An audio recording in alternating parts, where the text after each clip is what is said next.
Hello students, this is Miss Dalton. Today we're going to look at graphing systems of equations to solve for the solutions. First of all, we need to know what a system of equations is.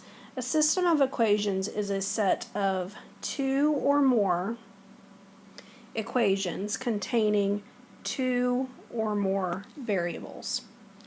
On the graph of the system of two equations, the solution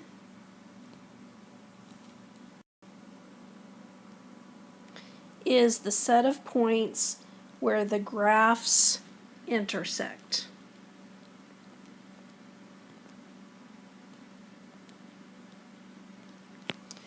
A point is a solution to a system of equations if the x and y values of the point make both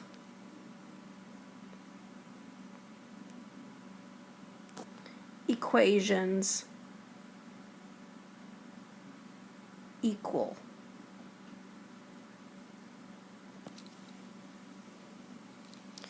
Okay, so let's just look at our first example, and it's we're going to tell whether the ordered pair is a solution to the system of equations. So again, to determine whether or not a point is a solution, we're going to put this point in for x and y. And in order for that to be a solution, it needs to work in both equations, which means that when we plug it in for x and y, the equation is going to be true. Okay, so let's first plug it into this top equation. So we're going to have -3 times the x value, which is 2,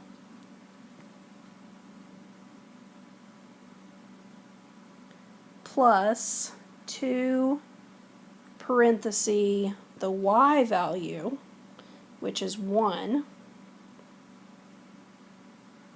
And we're going to see, does that equal -4? That's what we're trying to see, is does it equal -4? So let's figure it out. -3 times 2 is -6. 2 times 1 is 2, so plus 2. And does that equal -4? Yes, it does. So it works in that equation. But we also need to make sure it works in the second equation. So in the second equation for y, again, I'm going to plug in 1. So 1 equals negative, and then in parentheses put your x, which is 2. I always want to put the negative there with parentheses because if x was negative, you'd have a negative times a negative, which is positive. So we always want to make sure we keep that negative there. So it's plus 3. So now let's check that.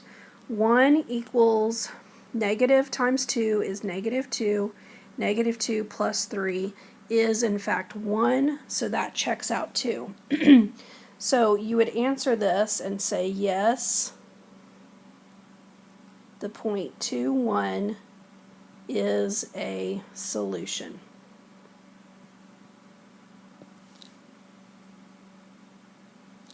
Okay, when you're solving linear systems of equations, you are graphically finding the intersections of the lines. For two variable systems, there are 3 possible types of solutions. So let's check these out. If you have two lines and they cross at a point right here, that point is going to be a solution. So the lines intersect and there is one solution. So this would be an example of one solution. It crosses at one point, so that one point would be a solution. The second type of example is when you have parallel lines. If I have lines that are parallel, they are not going to intersect. They are never going to intersect. So in this case, we say that there is no solution because they are never going to intersect. Okay, and this last example is when the two lines are the same line. So I graph one of my lines and here it is, and then I graph the second line and it lines right up on top of it, and therefore they're intersecting at every single one of these points. All of these points on this line is an intersection. So we call that infinitely many solutions, because every point where those two lines are. They are right on top of each other, so every single one of those points is a solution. Okay, let's look at example 2. Determine the number of solutions. If there is one solution, use a graph to solve the system. Okay, so we're going to start by graphing each one of these lines. So I'm going to rewrite this first equation over here. Y equals 1/2 x minus 2. And if you remember from the previous unit, this number in front of x, that is your slope, which represents the rise over run.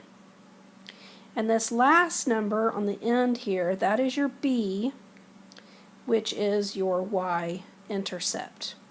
So remember, we're going to begin with our b. So at -2 on the y-axis, I'm going to put my first point. Trying to get it right there on that y-axis. And then you're going to use your slope to find your next point. So from this point, I'm going to rise 1, and I'm going to run 2 and put my next point. And then you're going to draw your line.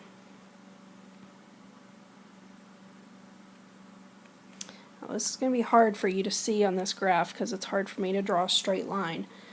Now let's look at the second equation. The second equation is y equals -x plus 4. Now in front of x we have that negative, but remember that's a -1. And because that's my slope, I'm going to put -1 over 1 to represent that rise over run. So the -1 over 1 is my slope, my m, and again that's rise over run. And the last number is my b, that's where I'm going to begin. That is my y-intercept. So let's graph that on this line. So go to 4 on your y-axis and put a point. You guys should be able to do a better job because you're using paper. And then we're going to rise -1, so we're going to go down 1 and over 1 to put our next point. And you can do that all the way down, and you'll see that I'm going to try and draw my straight line.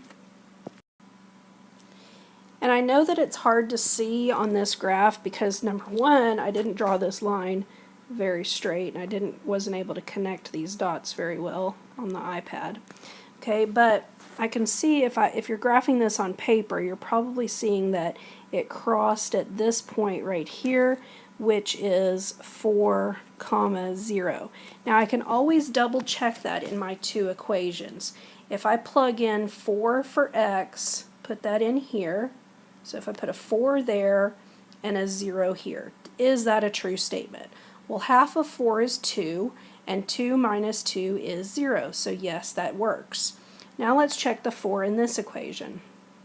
Put it in place of x, so 4, and then in place of y, I'm going to put 0. So -1 times 4 is -4, and -4 plus 4 is in fact 0. So I can see that that point is my solution, and you can tell by graphing that that's where it is. Now again, when we're doing this on paper, please use a straight edge, which we always encourage you to use your ID that's around your neck. Make sure you're connecting those points very well because you're going to want to have them straight in order to find the solution. Okay, when you come to class tomorrow, we'll do lots of practice with this.